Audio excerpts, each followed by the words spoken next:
It's that time again. It's the Berkey and the Badger Board Game Babble Show. It's going to get wild. It's going to get wacky. It might even get a little zany. We're going to talk about board games and the board game industry. And, you know, we might talk about anything else we want to talk about. Hey, Barry Dublé, the master of madness, the rotundness of randomness. How are you, my friend?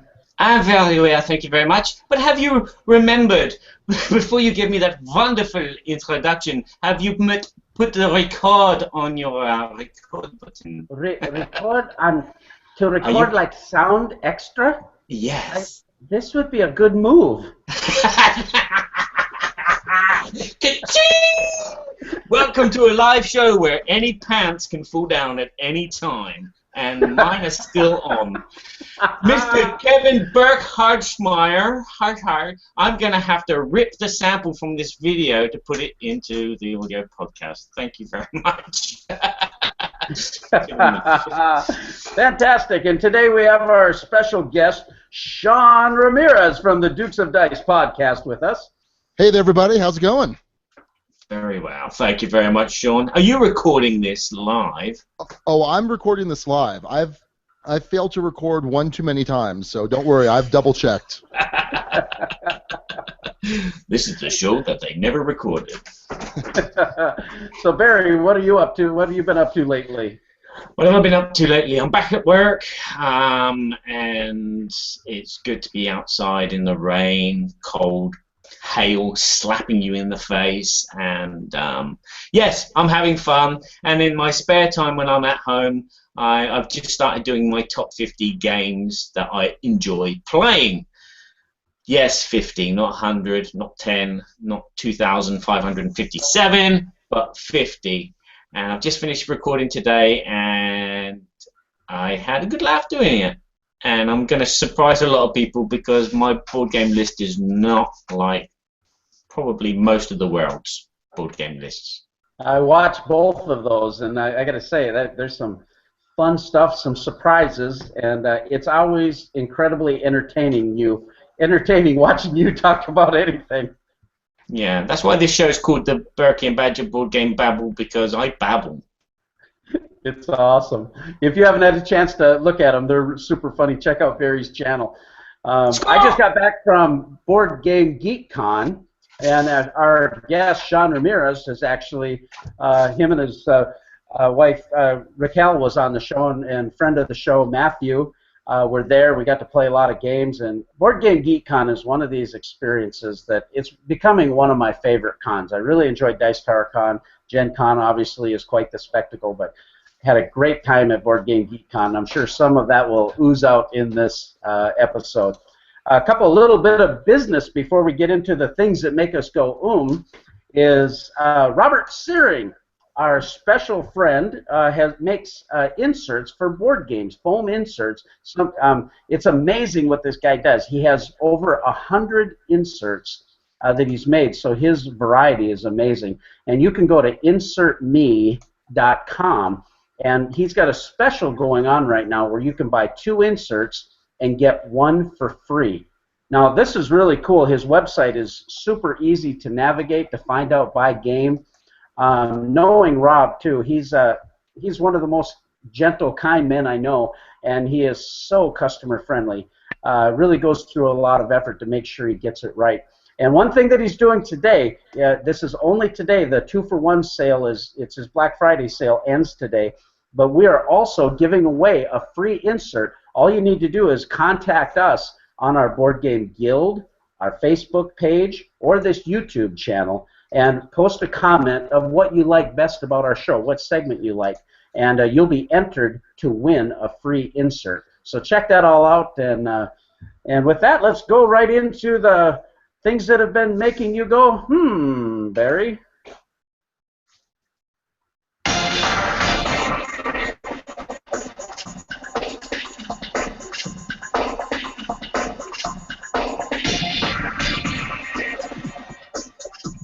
Oh yeah, come on.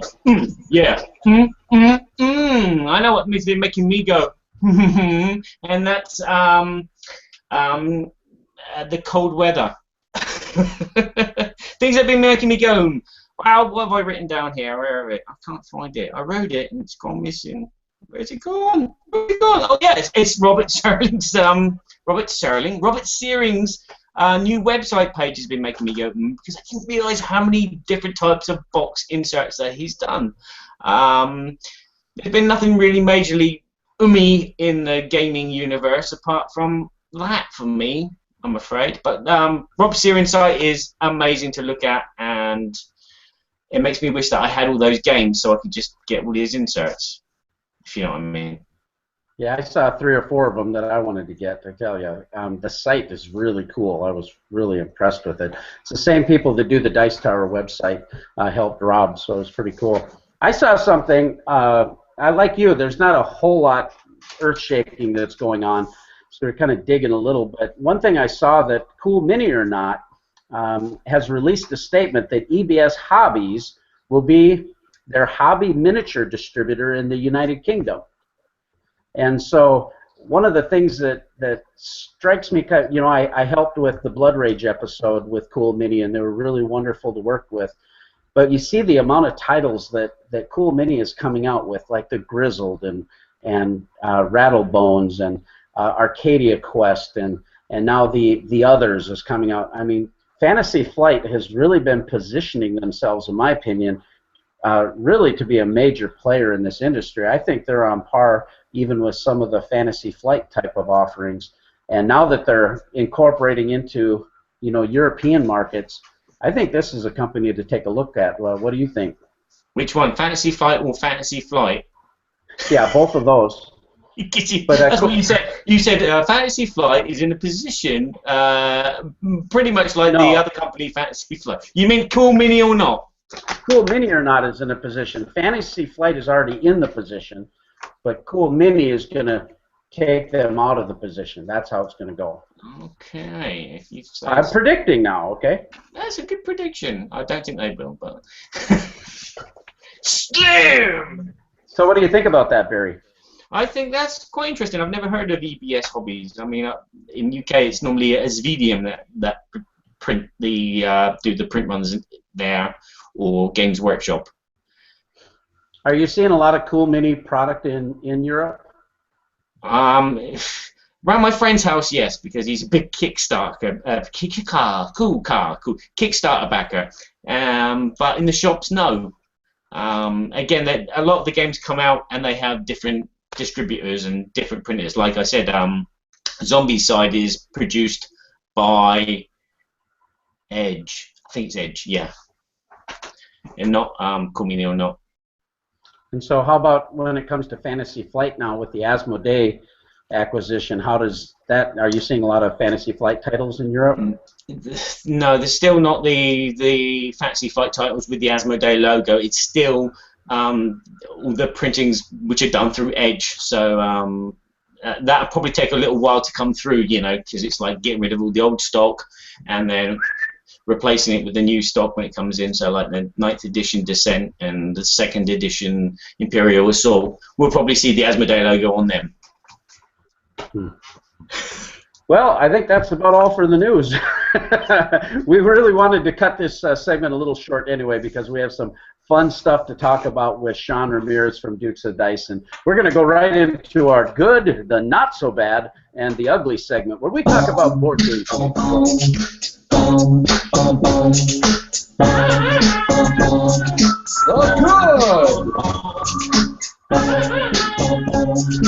not so bad. Wait for it. Oh, sorry. And the ugly. I should have done that earlier. I'm thinking I've got no graphic for that. Where's my graphic? And for those of you listening to the podcast, the graphic was a very naked Barry Doublet stood in a field. And that would be very ugly. Yeah, that would be very ugly. So tell us what you've been playing, Barry. Okay, let me... Oh, I forgot to load the graphics still for that. Okay, it's not that. There's a very ugly. I'm going to start with this little game which I played at Essen. It's a card game called Baby Blues. Now, have any of you guys played the Baby Blues? No, sir. Okay. So I'll do a quick preview. Basically, each player is a guardian of 5 babies, and you've got to keep them happy. But what's happening is other players will be playing cards on you. They'll be playing cards like I've stolen your dummy, which will make one baby cry. And so then in your turn, you've got to try and make that baby calm down and be happy again by giving them a teddy bear. And then you can do other things to the other players, like you can make one of them do a poo-poo, which will make them cry. And you can also play like a bonus card on top of that, which will make the 2 babies sat next to them cry. And so the whole object of this game is to try and make all the other players' babies cry and keep yours all happy. And if you're the last person with a happy baby, you win the game. Very simple, small card game. So, do you think that I like this game? Do you think it's a good game, a bad game, or an ugly game? Well, it definitely looks entertaining. What do you have to say about that, Sean? Do you have any idea? I'm trying to remember, Barry, because it's a Take That game, right? It is a Take That game, yeah. I'm gonna say that that it's not so bad. Okay. Yeah, that's what I would guess too, Barry. You're gonna guess not too bad as well. Well, I think it was actually ugly, and unfortunately, Kevin, you put bad on this logo. This was it the Michon, the bad guy from... Oh, it's supposed to be ugly, yeah. That's Snidely Whiplash. And he's trying to tie some lady down on the track, and it's all because she doesn't want to play Ticket to Ride with him. Yes, this game was really, really pants. My friend picked it up and he said, "Oh, there's a big crowd over there, and they were all buying this game and playing this game. It's wonderful and excellent." And I don't mind Take That games. I like Munchkin, for God's sake. God. But this game I just found really dull. You know, you could play one bad thing on another player, and then you could play as many green cards as you want to clean up your mess. And it was just really kind of 10 minutes of where is my life gone? No, didn't like this game. I'm not sure if I'd play it again. I mean, we always say that first impressions, you know, you play a game, it's the first impressions. It might, you know, your impression might be tinted by either the instructions that have been given or by the people you're playing with. But, you know, there are sometimes when you play a game and you go, "Oh my God, there's nothing to it. It's like painting by numbers or doing dot to dot." And it's like, okay, right, fine. Let's all gang up on that guy and make their babies cry and poo in their pants. Yes. No, sorry. Not fun. Not fun. So, what games have you been playing then, Mr. Birchmeyer? Well, we played a ton of games. One of the things about Board Game Geek Con that I love is that I actually get to play games. Gen Con, you don't play that many games. You just run around and gawk at everything. But at BGG Con, I actually, if I counted right, I think I played 24 games. So I felt pretty good about that. And I wanted to play more, but did you feel that way, Sean? Yeah, I was doing a bunch of interviews for the podcast, so I feel like I didn't quite get to play as much as I would have liked, but the opportunity is definitely there. I mean, it's awesome. Well, we had a really great opportunity. Sean taught us how to play Terra Mystica. Now, I'd heard many good things about this game, and Sean was kind enough to teach me with Raquel and Matthew, and we had a very late night play of Terra Mystica. And Terra Mystica, you're going around and you're building up your settlements and moving around the board. A lot of components that you're doing. So there's a little bit of an area control aspect to it.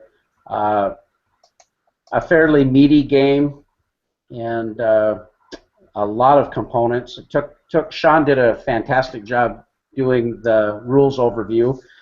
Did so in about 20 minutes. Yeah, he did a great job teaching it because it was pretty complex. Given that brief introduction to Terra Mystica, many of you might already know the game. How do you feel, Barry, that I felt about that? Oh, I don't know what the game is. I know there's elves and dwarves and stuff in it, and it's a Euro game. I'm gonna. Oh, I don't know. Was it resource management as well? Correct. Okay. Does it have topless elves in it as well? No. Okay.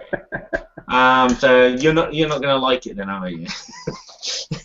There's no Star Trek hot babes, all green. No.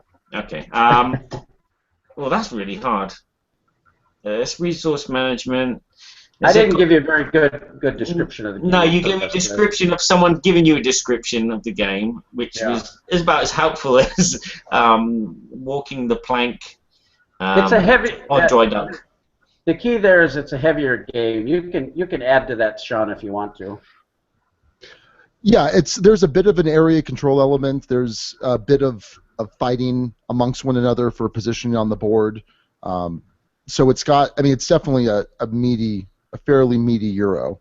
A bunch of asynchronous powers. So everyone approaches the game a little bit differently based on their racial powers. Okay. Ooh, I'm gonna say probably that you enjoyed this game a lot. I think you think it's good. Well, Barry, you're right. I'm on a roll. It's definitely very good. Yeah. I've heard so many people talk about this. I was being vague on purpose. I've heard the Secret Cabal guys talk about Terra Mystica. I've heard Sean talk about Terra Mystica. I've heard Patrick and Rob from Blue Peg, Pink Peg talk about it.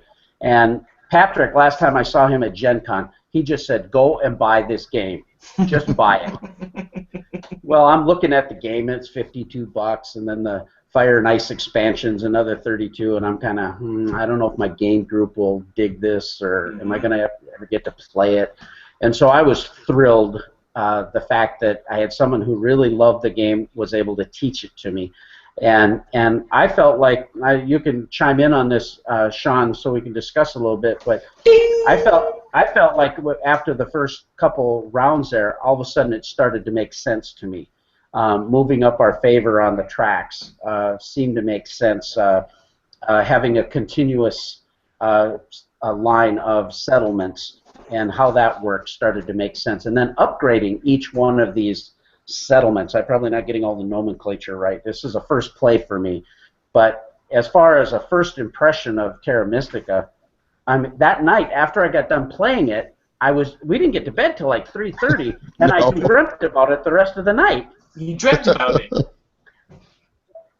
Yeah. So this is actually, it's my #1 game. I love Terra Mystica, and my very first play of it was at a game shop. This guy had just purchased it. He kind of didn't have any idea what was going on, and he tried to read us the rules, and it was a miserable experience. But through this miserable experience, both Raquel and I were just in awe of this game.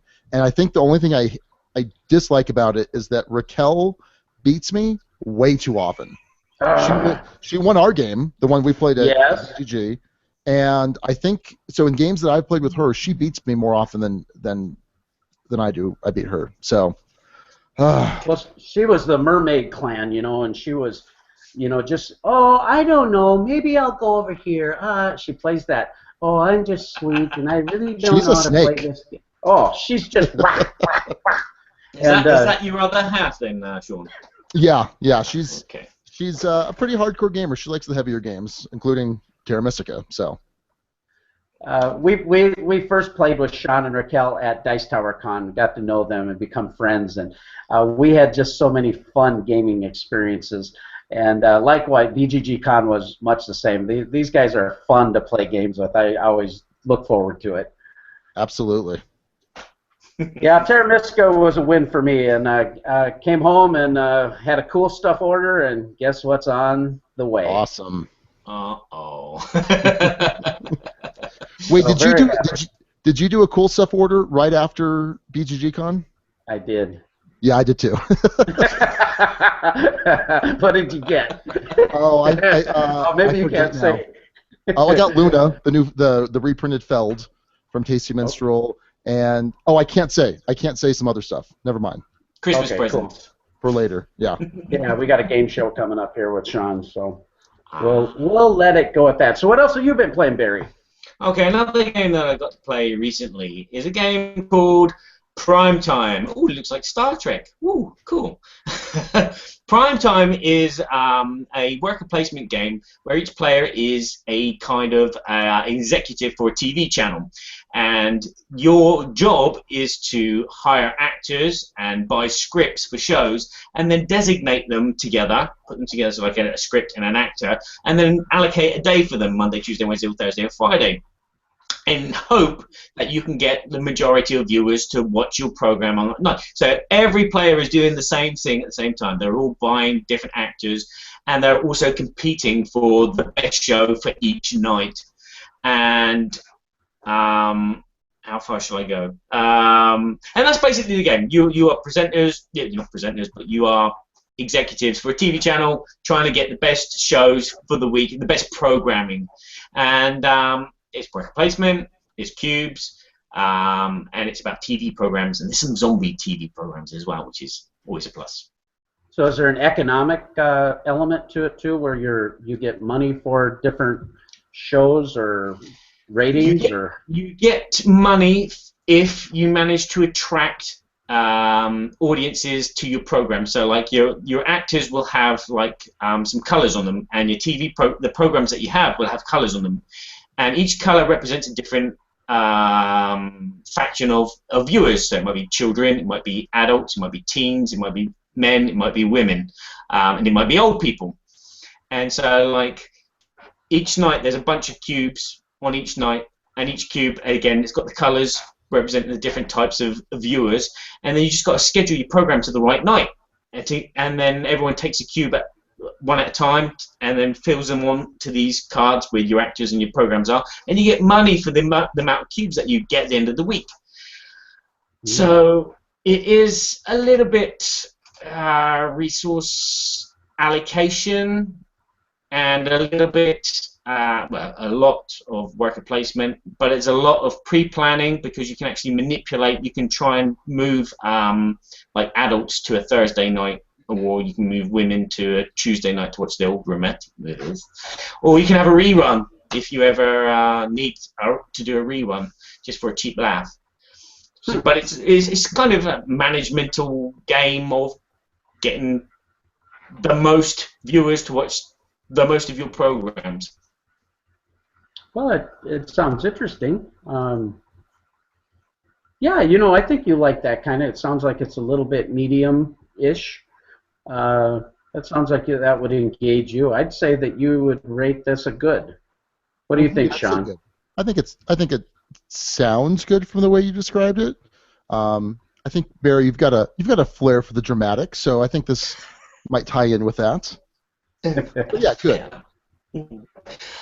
Pretty close. It's not too bad. Who's that meant to be there? Is Brendan Fraser? That's Brendan Fraser sitting backwards on a horse. He really just doesn't get it.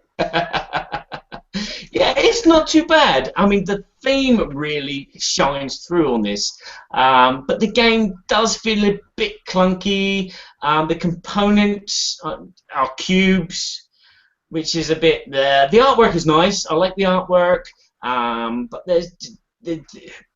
the components and the clunkiness of the game just kind of chunks it up a bit. If it had a bit of streamlining, I think this could be a fantastic game. Unfortunately, I played a game before it called what was it? The thingy about happiness. Oh, Pursuit of Happiness. Yeah, that's the one. I played that before, which is pretty much the same worker placement thing, and that felt fluid and it was beautiful and the components were nice, and so that kind of tainted my view of Primetime. But Primetime is a theme that, you know, is fantastic, and I think if it just got reworked a bit, this game could be a good game. Yeah, I know at the same time that this one launched, it wasn't just that much longer. Right after that, Gil Hova had a game that's similar in theme. I don't know if it's similar in gameplay, but called The Networks. And years ago, there was the game Dream Factory that had kind of that that type. Maybe not as much worker placement, but Dream Factory is a fun game. But yeah, interesting. Well, we played another game, Barry, with Sean and Raquel, and Raquel won. And my and my friend Barry. They came from Minnesota with me, and Matthew. We played something that was long awaited, one of my wish list games, one that needed to be reprinted for years and years. People have been making videos, discriminating gamer, about why have you not reprinted The Fury of Dracula? I want to buy the rack. Yeah. So we played The Fury of Dracula. The Fury of Dracula is a hidden movement game. You're playing cooperatively to find Dracula. You each have special abilities to do so. This is made by Fantasy Flight Games. The production value of the game is, I think, I haven't seen the other versions of it, but I actually really like the production value of the maps, the cards, the artwork. The little miniatures were just fine, and gave it that, I don't know, the coloring, it just gave it that eerie, dark feel, which I thought was really cool.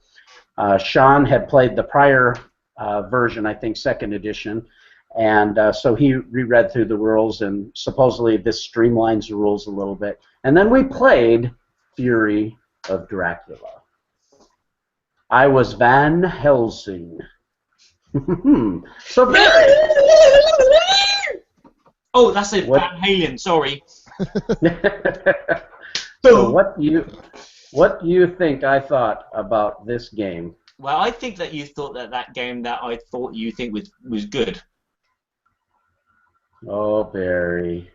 No. You're so wrong. I am shocked.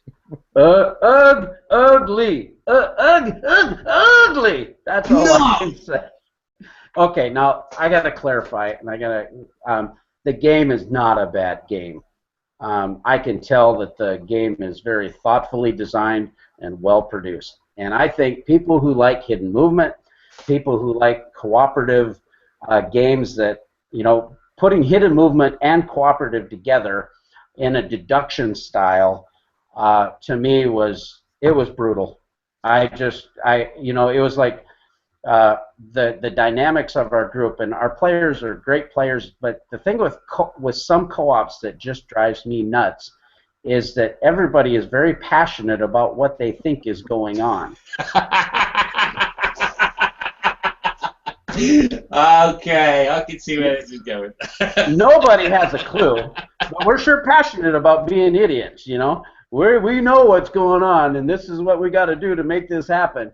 And so you sit and you slog through this debate over and over, and it's like, in those kind of games, for me, this is just me, and I know some people might just love this, but for me, I feel like the decisions are taken away because I can't really do what I think because I'm trying to help the team win, and the truth is, I could be wrong, and I don't want to hurt the team, and yet I'm going, I don't agree with that. What the heck are you thinking? Huh? But you don't want to say that, and finally we got to a point in the game where I just went, okay, whatever. And for me, that just drives me nuts. So, Sean, tell us your experience with... Sean was Dracula, by the way, and he pulled off this crazy move that he did. Yeah, I was very sneaky Dracula. So I don't typically like hidden movement games at all. I don't like Scotland Yard. I didn't like Letters from Whitechapel. We reviewed Spectre Ops, and I gave it a pretty bad rating with the kind of the caveat that, hey, look, I think this is a good hidden movement game. I just don't like hidden movement games. Actually met Emerson Matsuchi at BGG Con, and he came up to me and he was very nice. He's like, hey, I heard your review. I appreciate your honesty, but it was still very awkward because that's the first time I've had a designer come up to me after I've given them a bad review. But Fury of Dracula second edition, a buddy of ours, Jared, he has the second edition, and he knew I wanted to play it, and this was months ago, and I enjoyed it. There was enough chrome in the game. There was enough added to the standard hidden movement game that I enjoyed it. I wasn't crazy about it, but I enjoyed it. This edition definitely streamlines a lot of stuff, and I will play it again. Whereas I probably won't ever want to play Scotland Yard or Spectre Ops again. I'll play Fury of Dracula. Mm-hmm. But yeah, I mean, I kind of sat back and let you guys just fight amongst yourselves and let you all doubt and there could be a little bit of downtime too, because while I've got my next move planned, I'm done, and then you guys are sitting there for 5-10 minutes, and so I feel like if you're gonna play this, either everyone needs to know this is gonna be a long slog, or you have to make really quick decisions. So well, the thing about the I'm game, not crazy about it, but I'll get a hankering to play it maybe once a year, once every other year, if that. I don't know.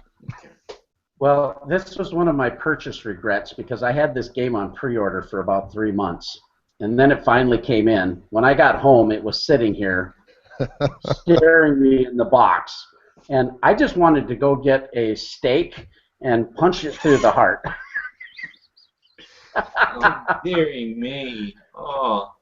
So I have a copy if anybody wants one for $41.95. I will happily send it. It's all shiny. It's still in shrink. In the corner of shame. Well, I thought what was interesting about the game, though, is the whole time we're deliberating and trying to figure out, and I think we actually got off to a good start because we found him fairly quickly by a couple moves by working together. But then the whole time where we're trying to decide where he was at, he's listening to what we're talking about. You can't go off and do this in secret. He's listening to your deliberations, so he can use that information to make informed moves for himself to try to foil your plan.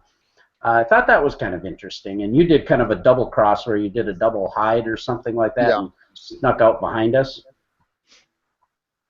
Yeah, I think it's cool because it's Dracula with his kind of psychic, his psychic powers. He has just a feel for everything, and I think that's what that represents. Yeah, unlike Jack the Ripper, who just seems to know how to run and knows where the prostitutes are. So it's incredible. Yeah. Yeah, well, the way for me it was just, I'm not trashing the game. I'm just saying for me, that's the thing about co-ops I don't like. But there's other co-ops that I love. I love Battlestar Galactica. I like Shadows over Camelot a lot. I like Marvel, Legendary Marvel a lot. So there are co-ops that I really enjoy, but there's other ones where I feel like decision making is taken away, and I don't know. I don't feel like I have to be in charge in these games. I don't feel that way, but it's like I don't get any choice almost. You should play it like I do when I play Letters of Whitechapel. Where we talk as a team. We're like, okay, we think he's here. So if you go around there and go around there and go around there, and then everyone moves, and then I do a move which I didn't say I was going to do. just to make everyone annoyed. And sometimes it helps because Jack thinks he's listening to us. He's listening to what we're saying and how we do it. He thinks, I'm going to double back here. And then I go there and it's like, no! Wouldn't have that gone over really well, Sean? That would have been good. But no, so I'm not going to say give it another play because I mean your first impression is probably accurate for you. You know what I mean? But I think that with a second play, at least you know the mechanics. If everyone has played before, they at least know the mechanics, so there's not that trying to figure out what's going on those first couple rounds. And then if everyone just comes with sort of an agreement saying, we'll plan what we're going to do together, but no one's going to take charge, no one's going to, kind of alpha it, and we're going to be quick. Because I think that's the problem is when they're 10-minute hunter turns that the game just slogs down. Whereas if you guys do it in 3 minutes, 4 minutes, it's a much faster paced game and more enjoyable. Yeah. But you should probably do it. That. Yeah, it's just one of those few games that one of the few purchases I've made that I didn't research well enough ahead of time. I kind of bought into the fact that other people liked it and just bought it, and I generally don't do that. But so Barry, do you have any other games that you were playing? No, but I would suggest it was a good time to see who's behind the door, even though we know who's behind the door because he's down there. Well, before Unless- we move into that segment, let me just say something real quick. Okay. I had the opportunity at Board Game Geek Con to play a game that I know, Barry, you love, and I won't spoil it for you because people need to go watch your videos. But we played an amazing game of Kemet with the Ta-Seti expansion. And do you see that big fat lip that this pouty face that Sean has on the Google Hangout? If you're listening to this to the audio version, you can't see it, but I tell you, it's gruesome. I mean, his lip is really big. So he was invited to this game, but he had commitments, and we got to play with the Dice Tower crew, Tom Vassell, Sam Healy, my friend Barry, another guy named Russell, and we're playing Kemet with Ta-Seti. This has all the black pyramids and all the death tiles and the miniatures with Ta-Seti. Tom had them all painted. He had some Cyclades monsters added to the mix.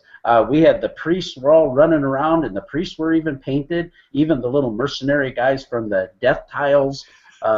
This expansion is fantastic. And without going to a big good, bad, and ugly segment on the game, I love the game. I know that Sean loves the game. We played it at Dice Tower Con with Raquel and a couple guys from Canada. 5 players, right? Yeah. We played it 5 players. The game, I think it's fantastic. Sean was like shaking. I could see him trembling because he couldn't play because he had commitments. Yep. Rub it in. And it was fantastically fun. But Sam Healy was one. He said, "I will never play this game 5 players again." Wow. And he loves the game. Barry was a new player. Barry, my friend Barry, but he almost won. And not you. You're my friend too, but my other friend Barry, Barry Seidel. He was playing quickly, and I played relatively quickly. A lot of us had to go back and forth to the manual because of the new tiles that were in the Ta-Seti, and we didn't have player aids for each player.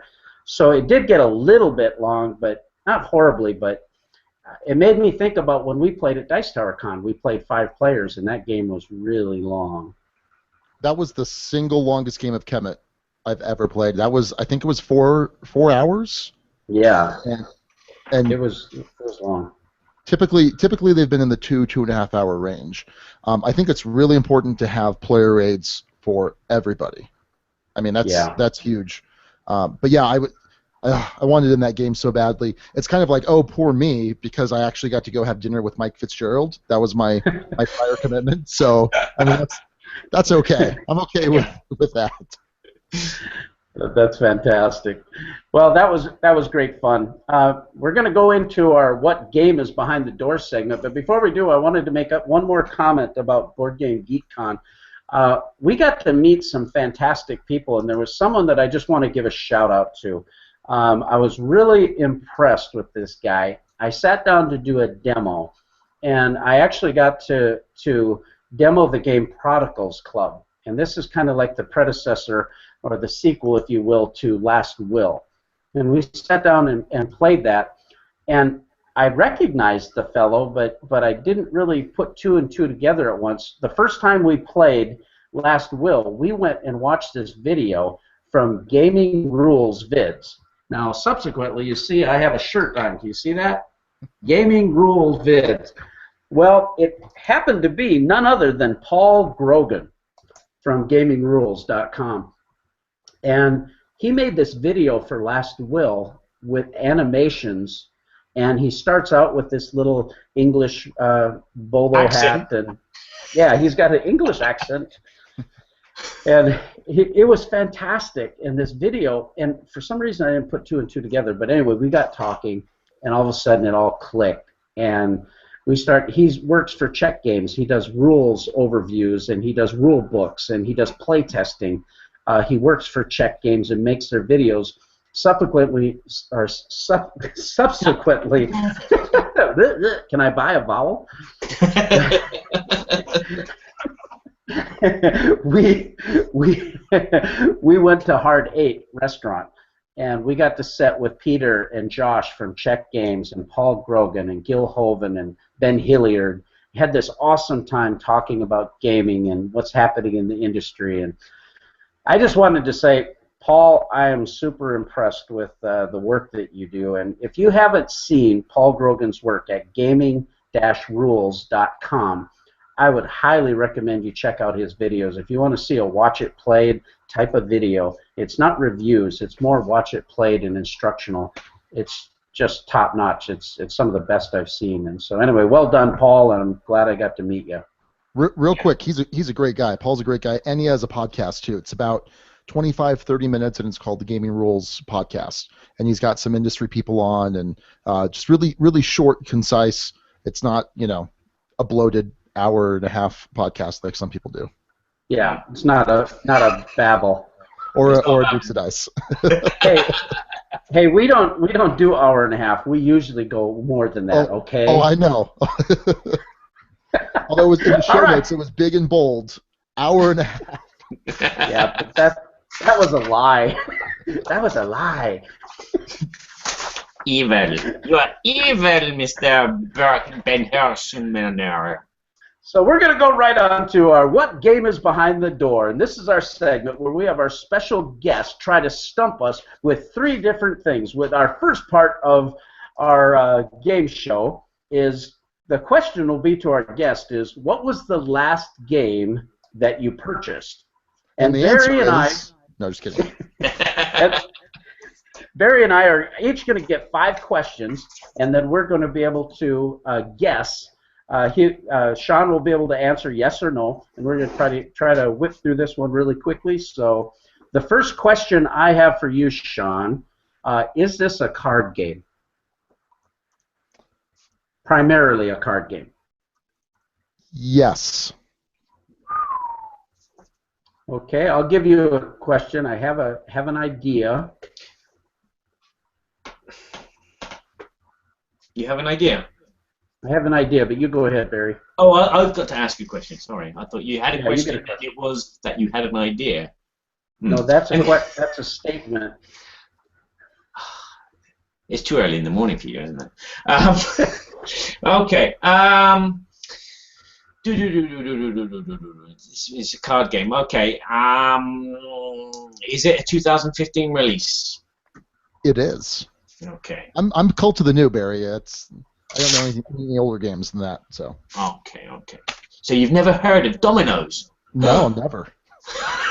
Well, yes, I have, and it's now called Sapiens by Yellow. Yeah. Or Catch-Up Games, if you're here in France. Okay. I'm tempted to look on Board Game Geek. No, don't do it. Don't do it. Don't press that button. Over to you, Kev.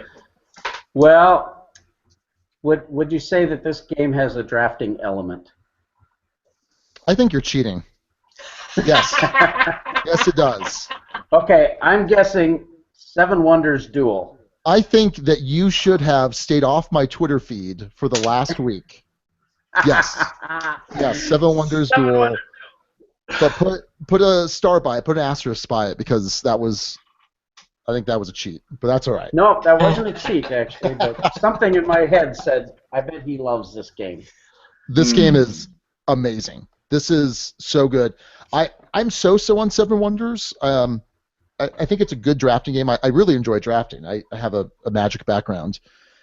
And Seven Wonders, I'm like, yeah, this is a good game. I enjoy it, but I'm not crazy to pull it out all the time. Seven Wonders Duel, 2-player only. There's this great tug of war with the military aspect. There's this cool open drafting. It doesn't have the simultaneous drafting that basic Seven Wonders has, and this is so good. It is amazing. This is probably a contender for me for a top game of 2015. This is excellent, and I don't want to hype it too much more, because the more I hype it, the less likely Alex, my co-host, is to like it. So I want him to like this. So it's actually horrible. Don't go buy this amazing game. Yeah, don't worry. I'll slam it down for you. Yeah. I hate Seven Wonders. I hate Seven Wonders. It sucks. But I haven't played Duel. It's phenomenal. It's really good. I put that on my cool stuff order when I was home. It was out of stock, and then it came in stock, and so I grabbed it. Cool. Okay. So hopefully you'll like it. Otherwise, it'll sit on your shelf of shame, and then you'll play it at a conference or around some friend's house, and then you'll hate it, and then you'll have to sell that as well. Well, the thing I like about Seven Wonders is we'll have a lot of times 7 people around the table, and we can play it very quickly. There's very little downtime, and we all really enjoy it. And so if this is a game that I can sit down and play with Joan or sit down and play with Gabby or Josiah as just a 2-player experience, that sounds fantastic to me. Yeah, it's great. It really is.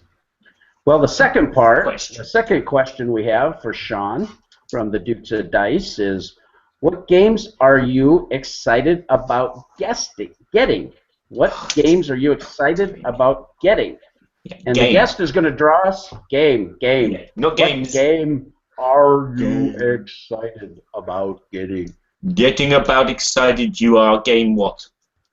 Okay. Sean is going to draw an image, and we are going to guess this within 2 minutes. We'll describe it for your audio listeners as Sean is going to put up this image that he's drawing. It's a piece of art. We'll sell this after the show. All right, you ready? Go ahead. Hold on, here it comes. Here it comes.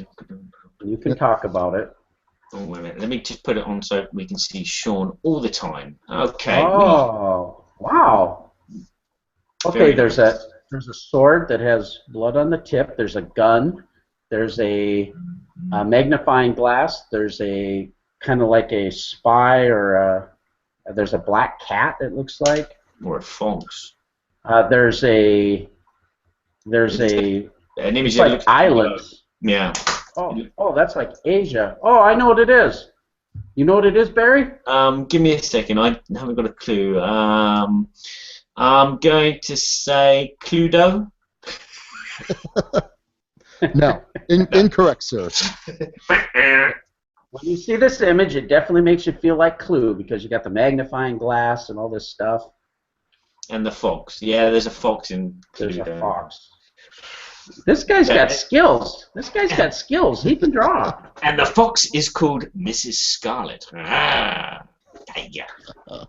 No, I haven't got a clue apart from Skyfall. Skyfall? Okay, Barry, I'm going to give you a clue. It's new and it's coming out by Gray Fox Games. Hence, there's a fox. Not a cat. Good clue. I haven't got a clue. It should be out within a couple weeks. It's called Deception, Murder in Hong Kong. Ding, ding, ding. Yeah, that's the renamed one for, was it CS Crime Files or something like that? CS That's Files. Correct. That's my Hong Kong. I thought it was the United Kingdom laying down. a very sleepy UK. Yeah. Well, that was an excellent description. Tell us a little bit about it, Sean. Talking about contenders for top game of 2015. This game is amazing. So I love Avalon. Avalon is one of my, the Resistance Avalon, one of my top 10 games. So this is Avalon mixed with Mysterium, a game that I'm not that crazy about, although I know I'm in the minority, and I think I'm rightly so in the minority. Like, I understand that it's a good game, and I get why most people like it, but for some reason it just doesn't click with me. This game, though, is just phenomenal. So it has a faster pace than Mysterium, which I like. I always feel like Mysterium's a little bit too slow. And it's got these traitors. So everyone's a bunch of investigators. There's been a murder. One player is secretly the murderer. Another player is the accomplice, so they know who one another are. And then there's a witness who knows who they are. And then there's the forensic scientist who knows who the murderer is, but the forensic scientist also knows specifically what the weapon they used and what the clue, the applicable clue is. And everyone's got a tableau, 4 weapons and 4 clues, and the murderer picks the 2 that he has used to commit the crime. And so now the forensic scientist has to give everyone at the table clues as to who the murderer is, what's the weapon, what's the clue, and so they have these little cards, that give these one-word descriptions. Maybe it's the location of the scene. So maybe I used dynamite. And what is... That's your description of the game. So you've got someone who's done the crime, who knows who is in the lab, who's done the forensic, who has a weapon. And, anyway. Perfect. You nailed it. You're ready to play. You can teach it now. But yeah, it's great because you've got that forensic scientist who's like the ghost in Mysterium, who knows, who's giving clues. And meanwhile, if you're the murderer, in my first game I was the murderer, which was awesome. You're misdirecting people. Oh, he doesn't mean this dynamite here. He's talking about this torch over on this player's board. So there's all this misdirection, there's distrust, but it's at a really fast pace, and it was just fantastic. I love the style of game. So if you like, the hidden traitor style games, then this is fantastic. And if you like Mysterium, this is fantastic. I have a question, Sean. Didn't I Yes, see sir. you on the board game breakfast on Monday, and you had a copy in your hand, and this is your most anticipated game? Did you actually steal a copy, or? So I kind of did. So that was so it was copy. you, the murderer. So that was the copy from the Gray Fox booth. So I said, hey, I'm gonna go on Board Game Breakfast and promote your game. Can I borrow your box? And they're like, gee, let me think about that. Sure. And then I had some of the pieces from Dan King, the Game Boy Geek, because he's the one. He's done a review of this, and I guess he has the only production copies right now or whatever. And so he let me borrow some of the pieces. So it was kind of a team effort there. But yeah, I backed it on Kickstarter because I heard about this. I'm like, oh, this sounds right up my alley. And so it should be coming, I think, early December for Kickstarter backers, and then sometime mid-December, late December for retail. Okay. That's one thing you bring up too, Barry. Sean is just the Dukes of Dice podcast was just recently been added to the Dice Tower network. Congratulations on that, Sean. Thank you. And you did a great job on the Board Game Breakfast show. I was actually nervous. Thank you. I was even more nervous because I was nervous. I'm not used to being nervous in those kinds of situations, but for some reason I was a little jittery. If I'm nervous, I just put on a blue mask and a red shirt and a cape. Yeah, I didn't see you there, Berkey, but there was some guy, some luchador. I figured you would have wanted to stick around and see that, but you weren't there to see it, so. Yeah, but Tommy's quite intimidating. When I bumped into him, I was very dubious and sneak past him a couple of times, and then I happened to catch his eye one time, and I had to do that and go, "Hello, Tom." I won't put any more toilets in your videos. Sorry. I'm trying to get through one of these Babble shows without mentioning the Dice Tower, and it's just not happening. Oh. It's because we love the Dice Tower. I'm gonna have to put a note on my screen here saying, "Don't bang table and don't mention Dice Tower. Whatever you do, don't mention the bomb." Don't mention Dice Tower Con. Don't mention Board Game Breakfast. Yeah. Yeah, that was a lot of fun. Kevin. Yeah.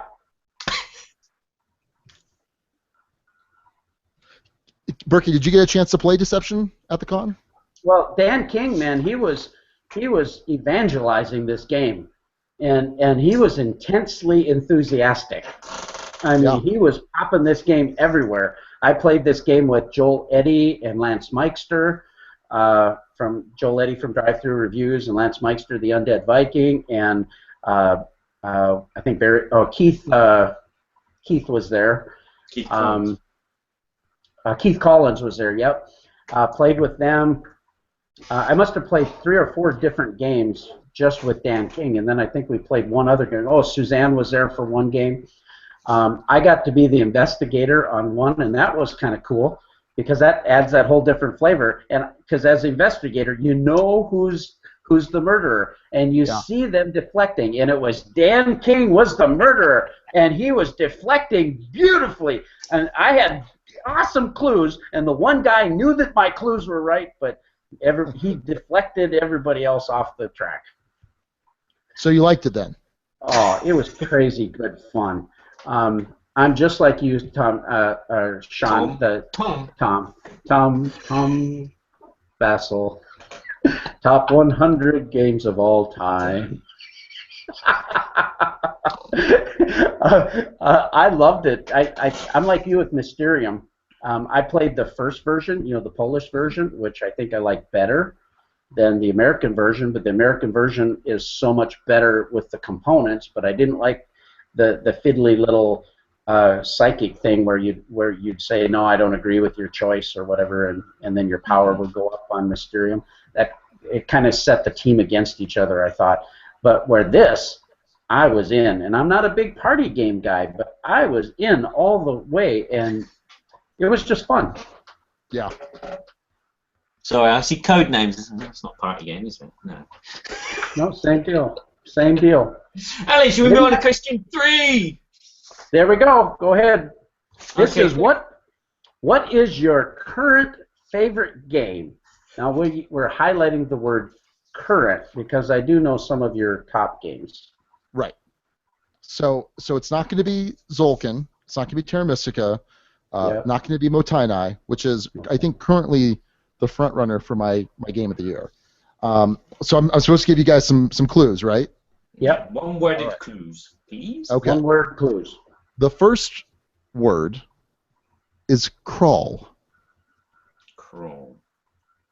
Oh. Okay, I'm going to go with Dungeon Crawl. What's the question again?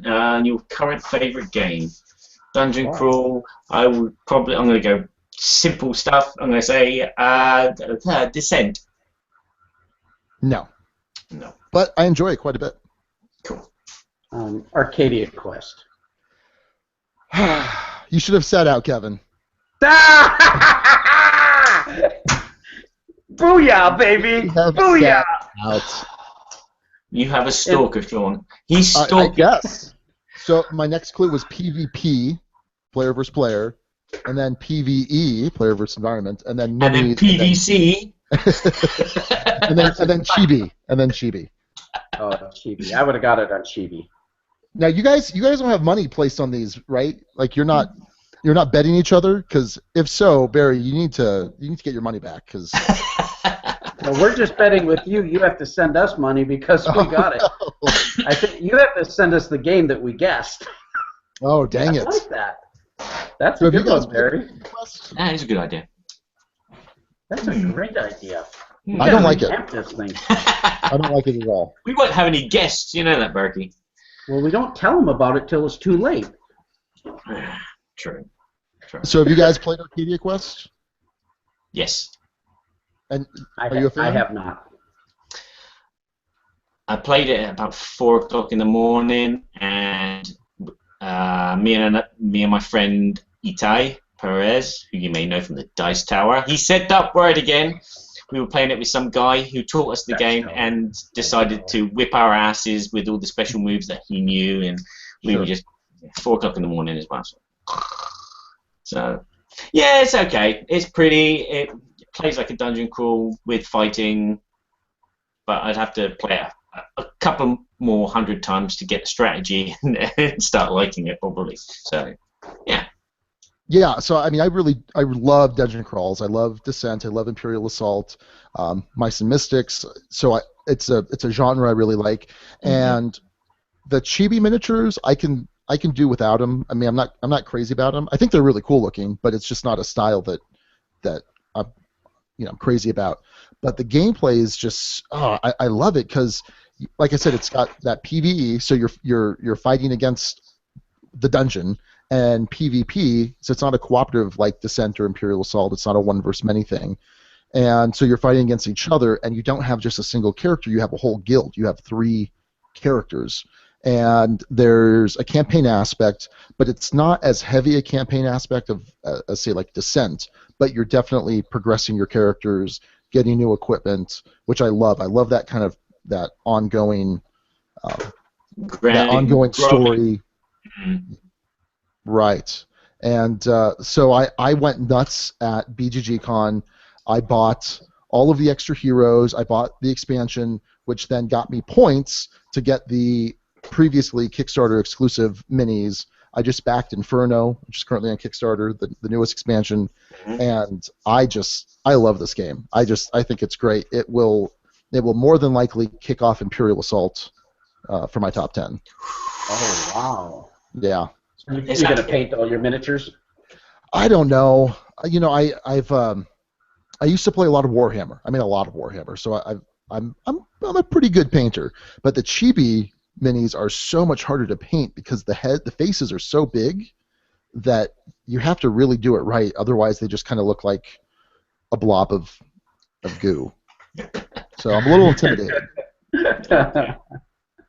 So, but it's a fantastic game and really cutesy. Mariah, my 14-year-old, she was really drawn to the game because of the miniatures. She enjoys the gameplay well enough, but she really is drawn to the minis, and so I think that cutesy factor definitely can help a lot. And it's pretty cute. They're pretty cute little figures. Cool. Yeah, I hear good things about it. Well, I think it's time for us to move on to the Babble, Barry. Okie dokie. Sure. Babble. Babble. Never give monkey. Babble, Berkey and Badger's board game Babble. My speakers switched themselves off because they got so bored. Okay, the Babble subject for today, if I can switch this image off, is about the game of life. I'm going to read what I've written down because it's a lot easier than trying to explain it from my heart, because then I'll start babbling and it go all over the place. This is a subject which has come to me as I drive around. Driving is a privilege, and when I'm driving, I stick to the rules.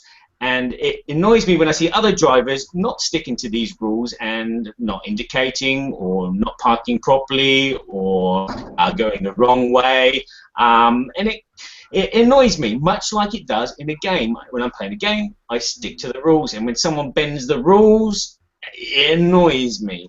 And I start to notice other traits in my life which are reflected in board games as much as they are in the real world. Like, for example, I've been recently playing Fallout 3 because I want to really play Fallout 4.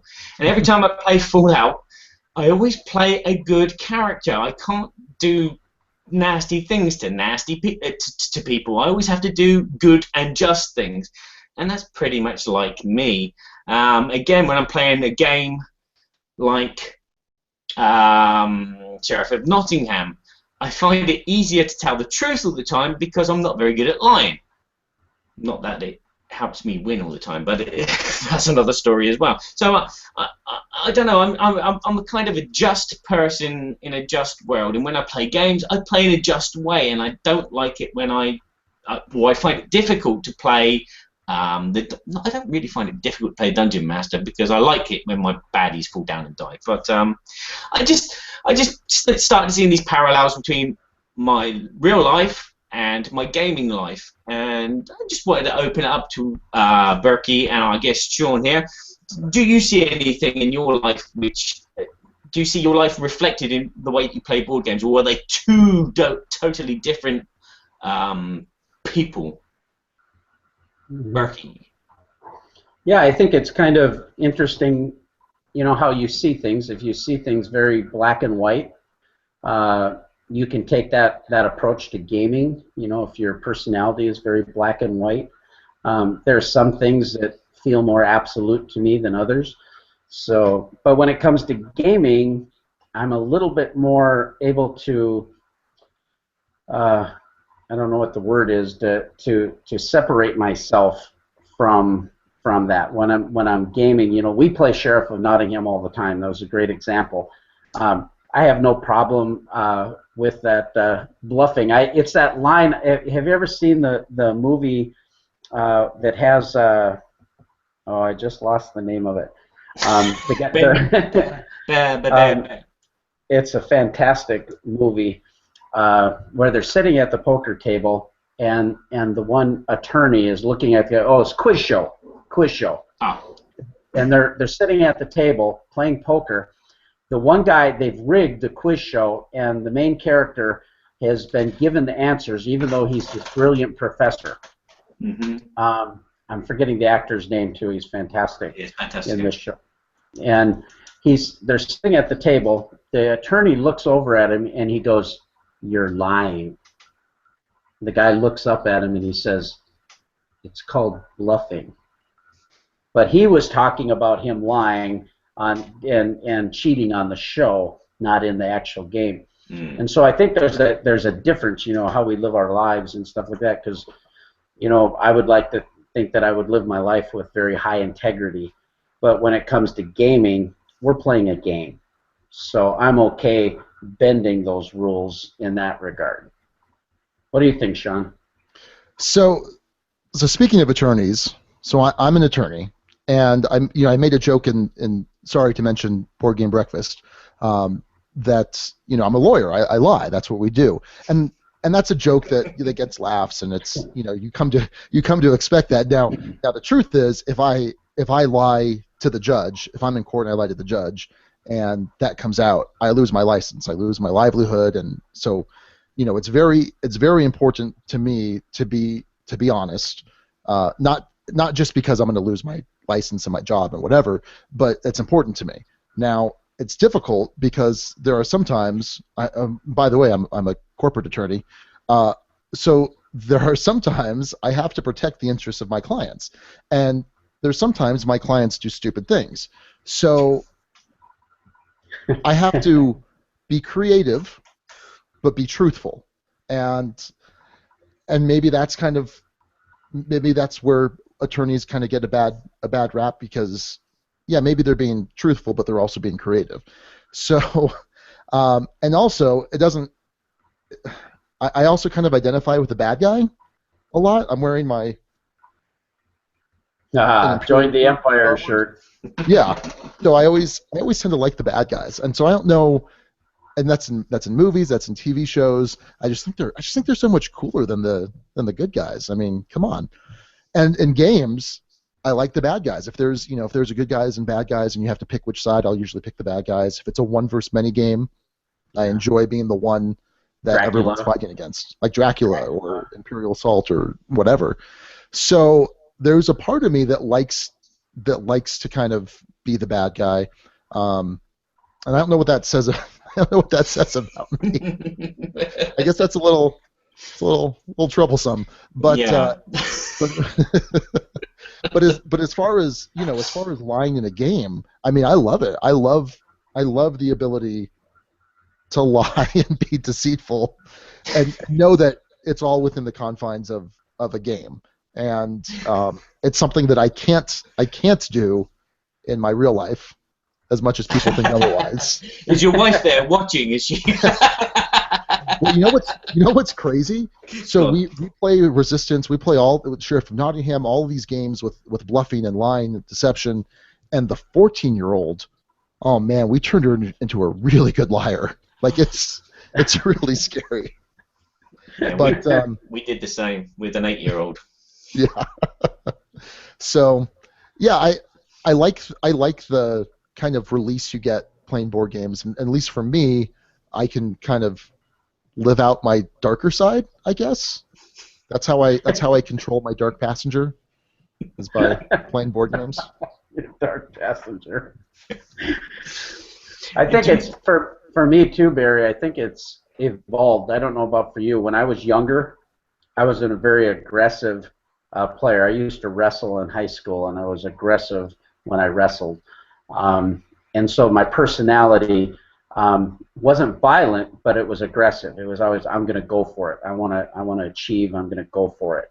And so I would put everything I had into it, and that carried over into games.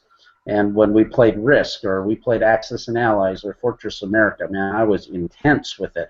And it was almost a little, I mean, I remember several games where they were flip-the-table moments where my friends and we're all pissed off at each other because something, we double-crossed somebody in the game to win at Risk, and 2 guys ganged up on one, and that's a flaw, obviously, in that game. But when we would do that, it was all about winning. And now I found, as I'm older, the winning isn't what's important to me anymore. I'm still have that go for it entrepreneurial, type of personality that wants to achieve. But when it comes to gaming, it's more about the experience, and I want to see other people have a good time. And of course, I try to win, and I will compete. But my aggressiveness is much more subdued now as I've gotten older. So you're not an aggressive person in life, and you're not an aggressive player, as a gamer, no? Well, I think I'm less aggressive now than I was when I was younger. I'm still going to go for the win. My personality is still aggressive in the sense that I want to achieve. I want to go for it. I want to have success in whatever I do. And so I work hard at that. And I think that does carry over into gaming. But I'm less aggressive towards other players, and I'm less that I have to win. I don't have that cutthroat mentality that I might have had when I was younger. Yeah. I heard a podcast the other day, Perfect Information. They were talking about players that play to win, when instead they shouldn't be playing to win. They should just be aiming to win. So they don't hold up the game. That they don't get disappointed when they lose, or they don't get aggressive when they lose. If you aim to win, then you put up this barrier of stopping yourself from being disappointed, and also you just kind of like play the game a bit more lighter, a bit more quicker, a bit more rapidity. No, but anywho, it's just I think that's a good example. There are people in life which will go not aim straight to the top, but go for the top, and nothing else will do. And it kind of, I've seen it in a couple of people's characters as well, and it's like, okay, yeah, so you're like this in game, and you're like that in real life as well. So it's like, just aim high and aim to win, but don't play to win, because that brings out the aggressiveness. Yeah. Yes. So there was, back in my miniatures days, in Warhammer days, there was a term, WAC, W-A-A-C, win at all costs, or win at any costs. Mm-hmm. And that was, I haven't seen it so much in any other games as I have in miniature games, because of the nature of the rules and the nature of they're very open to interpretation, because you've got a bunch of minis out on the battlefield, and you're using rulers instead of hexes, and there's just a lot of open areas, a lot of gray areas, and you would definitely find players that would, read a rule slightly differently, that would move, instead of moving 6 inches, they'd move 6.185 inches, and just do whatever they could to win at all costs. And that's ugly. That's really ugly. Yeah, that ticks me off. Yeah. And then They probably the end up rules. the people that push in at queues when you're waiting in the queue in the bank or in the supermarket. They're probably the people that push in with their ruler. I've got this space. Yeah. So I think that for me, things like that do traverse the line of game and real life. Again, looking at my 8-year-old, she can be very aggressive because she's playing to win, and when she loses, she cries and sulks or stamps her feet. And it's removing that aggressiveness from her character in real life, which I think will help her when she plays the game and she loses. And that's just, again, a personal observation of mine. It's just this aggressiveness, or this line that we're playing a game, I'm gonna win. I won this game last time. I'm gonna win again. Now I'm gonna crush you all. It didn't work. I got 5 points. Yeah. Well, Sean, this is a good question for you. We've met. We don't know each other real well, but we've spent quite a bit of time playing, at least at the last 2 conventions we were at. You've got a little feel of how I interact with a group, how I play games. I've gotten a little idea of how you play games. How would you characterize me in light of this question? So I think you have, in general, just a very easygoing nature. I mean, just like interpersonally, very easygoing, and I think that translates into board gaming as well. I mean, I could definitely see what you're saying. That yeah, it's nice to win, and you're trying to win, but it's not the end all be all.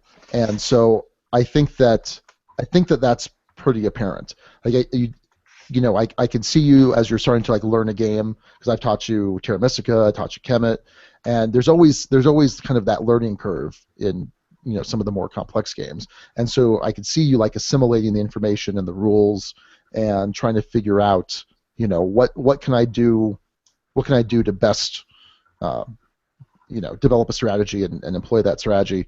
And for the most part, I don't see any desire to just ground everyone into the dirt. So I mean, I enjoy playing with you, and if I didn't enjoy playing with you at Dice Tower Con, I probably would have avoided you at BGG Con. So, but well, yeah, like I said, I think you just have such kind of an easygoing personality that it makes it very enjoyable to game with you, because you're that same way in the game. But you can talk trash, but it's friendly. And that's fun. I mean, it's always fun until someone crosses the line, and hopefully no one's crossed the line yet. So. Yeah, right. Well, that's the way I felt about you too. If I was characterizing you, you're talking about you're kind of living out your little dark passenger there, or whatever. But I see it all, and you're very friendly, and you're very jovial, and you like to have a good time, and so it's all in that context. It's not to do something that would be harmful, and so I think that's all good, and I think that's where Barry's kind of coming from with this topic too. Is are we real? Is not that you have more of a public persona, I think, than I do. Barry has more than both of us.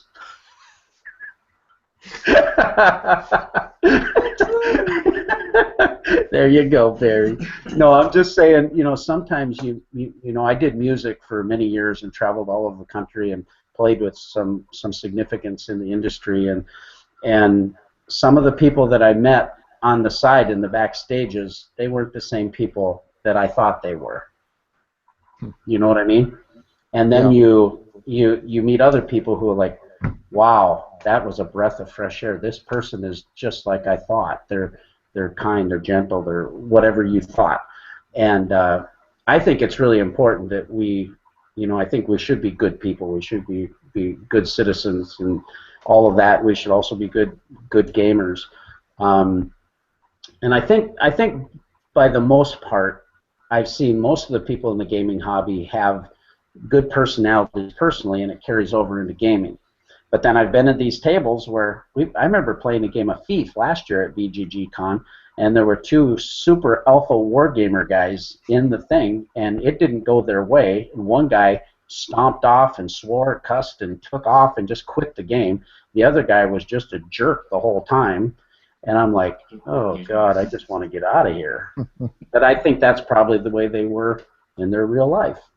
Mm. Can I give you guys two situations and tell me if you would treat them differently?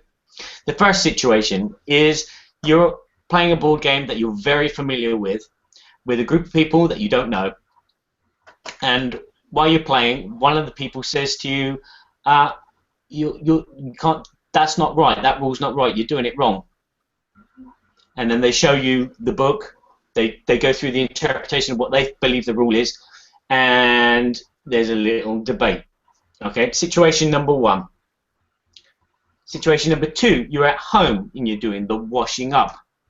And the wife comes along and she says, did you do the washing up because those pans are still dirty? And there's a little dispute. Are you the same person when you have the dispute with the gamer you don't know, or as well as the same dispute with the wife about something that you've done thousands of times and she's not happy about?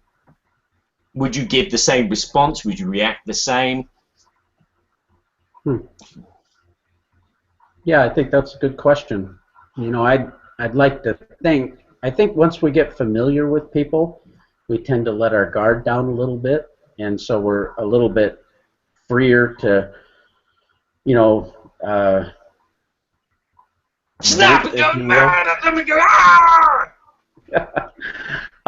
You know, I would like to think that when in those situations with my wife that I would continue to treat her with the same respect and kindness that I would anyone else. In fact, I would think that that would go stronger towards her. So in that scenario, that's how I would process it. But I don't always achieve that. You know, we all lose our temper. I'll give you an example. We had a board game of this was years ago playing Monopoly. and we had the electronic version. Good night, everybody. Thanks for watching. You can take out Bones. And real quick, but we got playing, and she would not trade with me. I mean, I'd give her Boardwalk, Park Place, and all Atlantic Boulevard, and all I want is Connecticut. Just Connecticut. Just give me Connecticut. You know, she wouldn't do it, and it got back and forth, and it was getting hot. And our friends are sitting there. And I stood up, and I was about 22 years old. I stood up, grabbed the edge of that board, and flipped the board in the air. It was not a shining moment. Now, strangers, well, they were our friends, but they were there. And Bob looks at Mary Beth and says, I think it's time to go.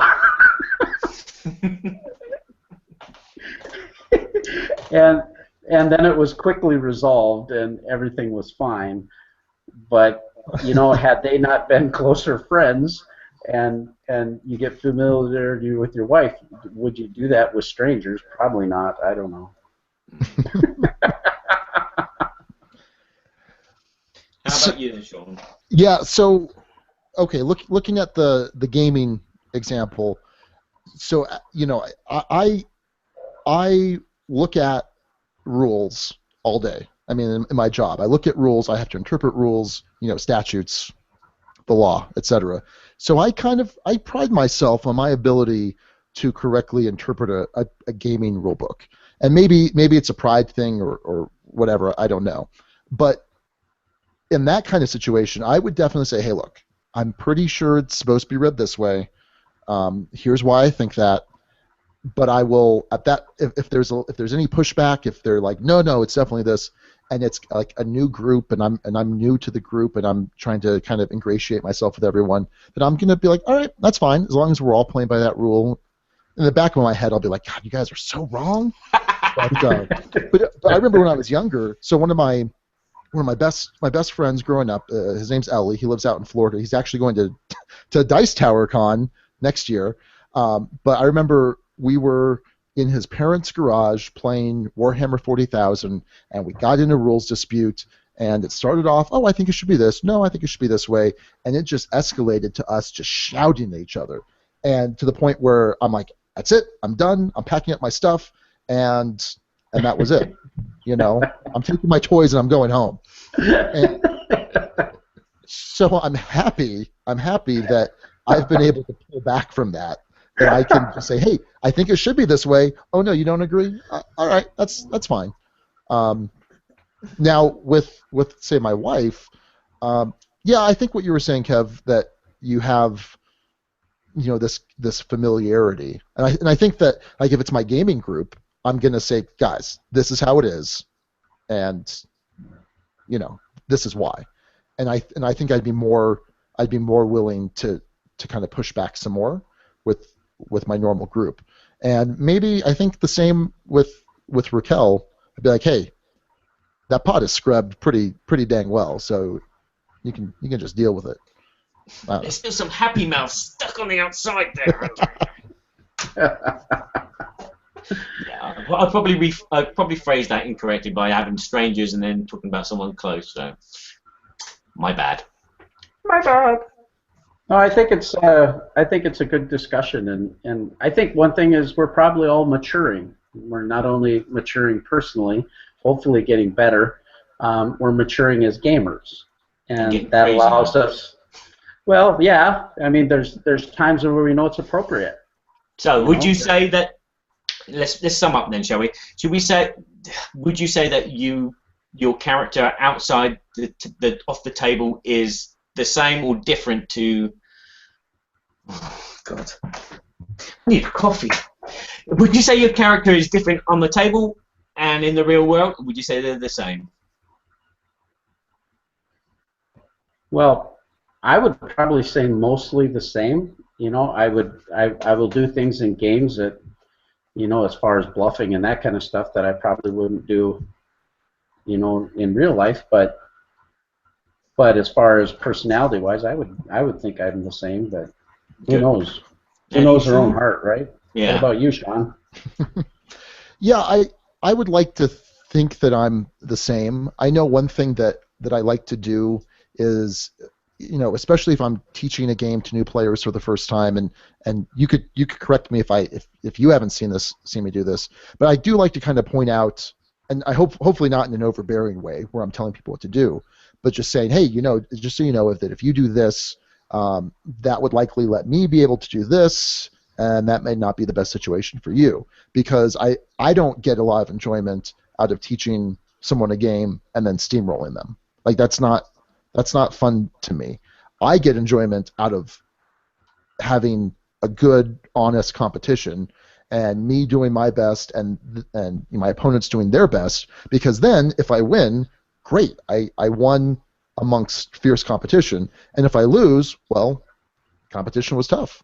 So, and I feel like that's, you know, that's the case in real life too. I've gone up against some attorneys that, man, they just, you know, they have no idea what they're doing. They shouldn't. They dabble in different fields of law, whereas attorneys tend to specialize. And so whenever I get a dabbler, you know, I can't. My duty's to my client, and I can't just say, hey, just so you know, you should be looking for this document, or you should be trying to do this. But at the same time, I do my best not to just steamroll them, even though it might technically be okay under our rules of ethics. I don't know. It's a weird. I don't know. It's a weird kind of thing to kind of wrap my head around. Mm. But I'd like to think that I'm similar, even though I like being the bad guy, whatever that means. Yeah, polar opposite. No, Yeah. I thought when you were playing games you were very empowering, and I got that feeling. I took second to Terra Mystica the first time. A lot of that had to do with you giving me proper information so I could make better choices. Sure. And you weren't threatened by that, giving me that information. And so I think that said a lot about you and how you teach games. Cool. Mm. And me, myself, at the table, I'm an honest, rule-abiding citizen. And off the table, I'm an honest, law-abiding citizen. At the table, I may break into a song, and my strategy may change randomly. In the real world, I break into songs, and I talk completely randomly. So my life and board game life is pretty much parallel to each other. And we love you for it, Barry. He's rocking the boat. Well, Sean, before we just close up the show, tell us just a little bit about where people can find you, a little bit about your show, and that type of thing. We want to give you a little opportunity there. Cool. Yeah, you could find me on Twitter at Dukes of Dice. We've got our website, dukesofdice.com.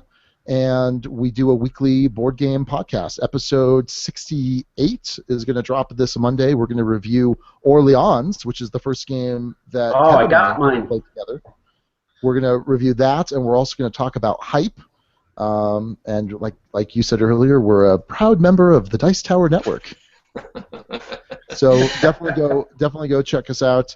My buddy Alex and I, we've been doing this for about a year and a half, and he's a lighter gamer, I'm a heavier gamer, and that creates some nice tension here and there. So. Okay. And for your next episode, episode 69, are you going to be reviewing strip poker? No, we're going to review lap dance.